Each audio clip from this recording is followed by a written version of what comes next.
Jim Thorpe may have been the greatest athlete of all time. It's up for debate, but he surely has to be one of the serious contenders for the title.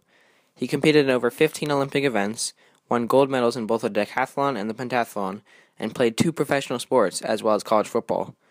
He popularized sports in the early 1900s, and without him, sports may have never been the same. The funny thing is, many people don't know much about him. Thorpe was born James Francis Thorpe on May 28, 1888, in Oklahoma. He had a good education, going to Haskell Indian School, and then later, the well-acclaimed School of Carlisle, a university in Pennsylvania. Carlisle was where he really made a name for himself, and his athletic ability brought him to the attention of Carlisle's athletic coach, Glenn "Pop" Warner. There, he was a star athlete, competing in track, baseball, and football. Warner saw his raw talent and helped Thorpe become one of the greatest athletes of all time. Thorpe played professional baseball for 2 years in 1909 and 1910 while he was still in college. Later, at the peak of his career, he participated in the 1912 Olympic Games in Stockholm, Sweden.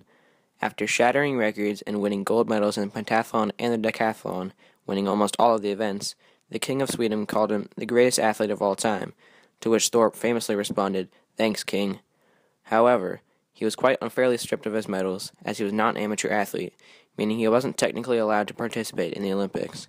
Later on, his amateur status was recognized, and the medals were returned to his family long after his death. His legacy is also enhanced by the fact that he was Native American. Native Americans were not particularly liked in those times, and he really set the bar for other Native Americans to follow. His popularity helped Native Americans become more accepted and integrated into culture. Thorpe was a role model to many children, and he was probably the first Native American to be so culturally relevant as to become a role model. Before Thorpe established the NFL, there was a league, but it was very choppy and weak. Franchises were coming into the league and crashing out just a few years later due to money issues and an insufficient fan base. But with Thorpe's involvement in the NFL, football became a lot more popular. The league started attracting college talents like Red Grange, who were huge helps to a standstill league. Thorpe kickstarted the NFL and made it what we love today. Football was becoming an ever-present section in the news, a new business, and a new way for college stars to earn a living. It was also becoming much more popular, and rapidly overtaking baseball as America's new pastime. In 1927, almost 30 million people attended football games, and new stadiums were being built to accommodate these people. Thorpe's presence was a major influence in the development of the NFL, to say the least. Football was now becoming household talk and a new way of life for some people. It was also becoming a way to make money.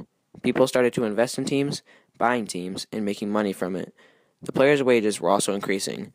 Football was reaching new heights that it would never come down from. The NFL today is now a multi-billion-dollar industry, with almost every team worth $1 billion.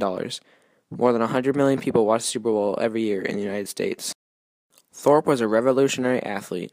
He changed the way we perceive sports and how we played sports. He popularized sports in general, not just football. Without him, it's very hard to imagine what sports would be like today. For a lot of us, it's a big part of our lives, and our main source of entertainment. Without Thorpe, how will we perceive sports now? As the years pass by, Thorpe remains a pivotal figure in American culture, even if he is not alive anymore. Jim Thorpe should always be seen as one of the great people who influenced our lives.